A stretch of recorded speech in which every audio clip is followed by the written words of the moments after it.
She was walking down the stairs towards him at the streets, but all he could visualize is her walking down the aisle towards him at the altar.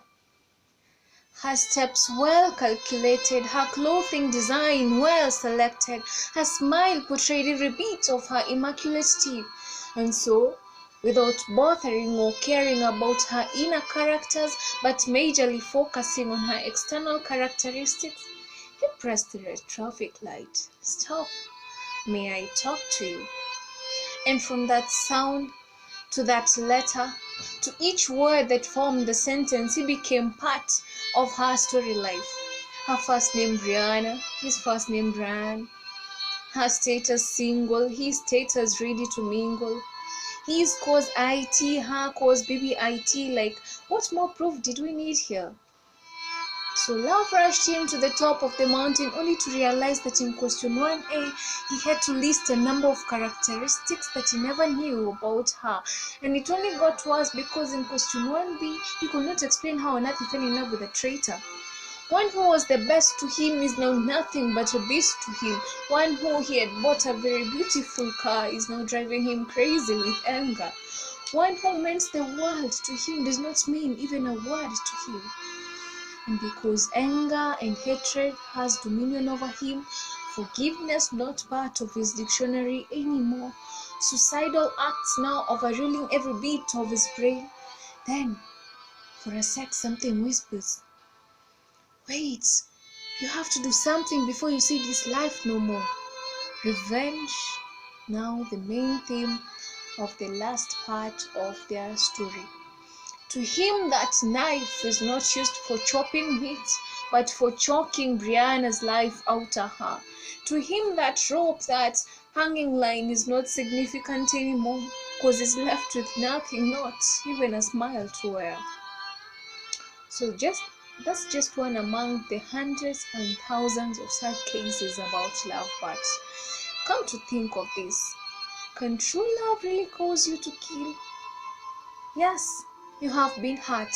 You have been killed inside. That pain inside you feels sharper than the stabbing of that knife direct into Mr. Pumping Agent. But how many times have you hurt God?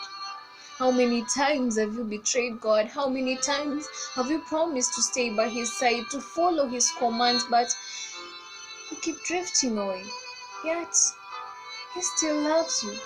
He forgives you. He still calls you his son. He gives you breath for free without paying even a single cent. So take away that helmet of resentment and put on the helmet of salvation. In fact, put on the full armor of God. Let your crazy faith in her, and most of all in God, remind her of Moses stretching his rod to divide an entire sea. Let it remind her of tiny David with just 5 stones, killing gigantic Goliath, of barren Hannah, praying for a son to God, Samuel, of the Israelites walking for 7 good days around the walls of Jericho, which later came tumbling down, or the woman with the flow of blood. By just a touch of Jesus' cloak, she received her healing. And for you, Prudence, show him that you are wise when choosing him. Ruth, tell him that whatever the situation, you will overcome it because you've got a God who's got your back. Hannah, you might be barren, but go shopping because God has heard your prayers. Faith, show him that you have complete trust in him. Grace, let your love remind him of Christ, who died to make us alive, who became weak to make us strong, who was made sin to make us righteous, who was condemned to justify us. Love without blemish, love that knows no fault, simply unconditional love. In short, be a Proverb 31 lady. And just to wrap it all up, before being taken aback with their external characteristics, let their inner characters leave you speechless. Don't be quick to have him or her, but take your time to know them, so that that which you call love at first sight will be love till last breath.